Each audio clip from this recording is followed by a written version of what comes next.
ओम नमः शिवाय।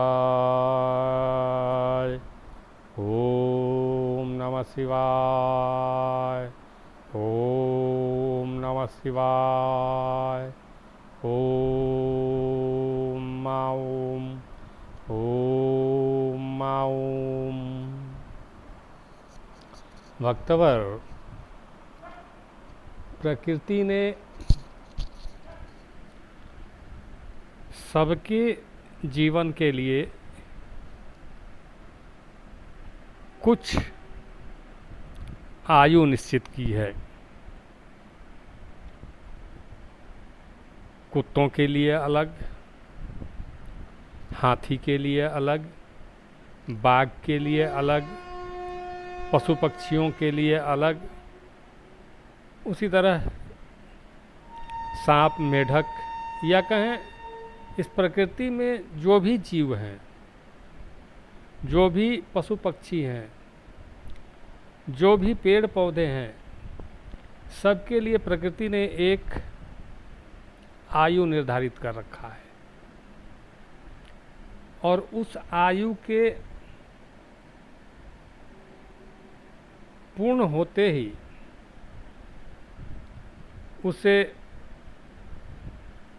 इस धरा को छोड़ना पड़ता है।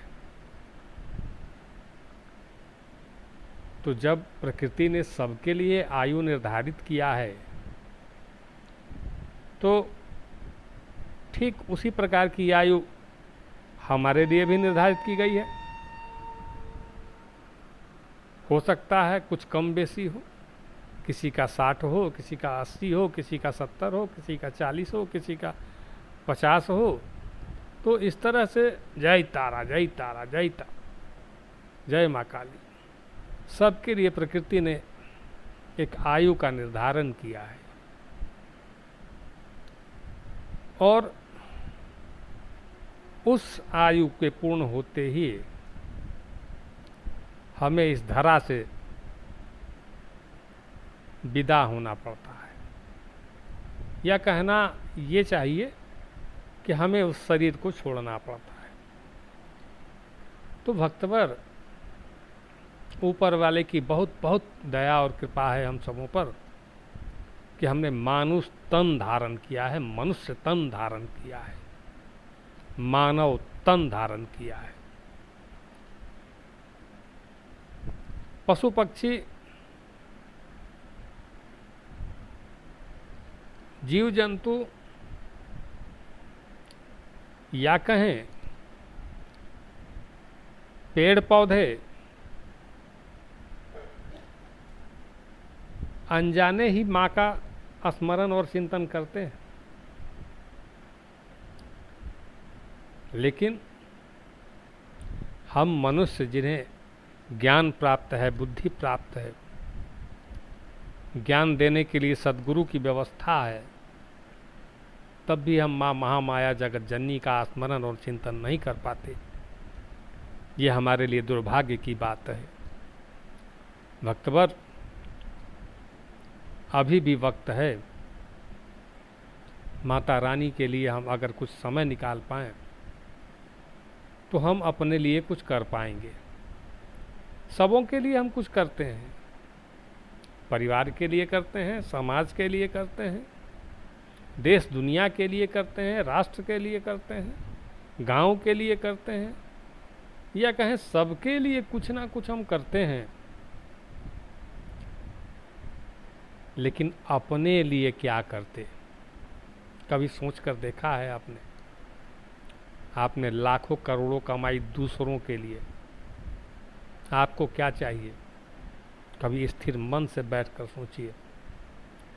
आपको 2 जून की रोटी चाहिए, आपको सोने के लिए एक साधारण सा बिस्तर चाहिए, और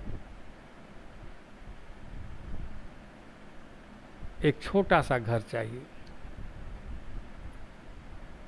ये सब हासिल आपने कर लिया, करोड़ों की संपत्ति अर्जित कर ली, लेकिन मन अतृप्त रहता है, असंतुष्ट रहता है,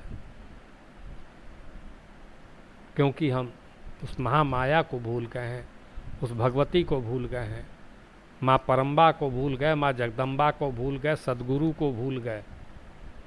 कुछ लोगों की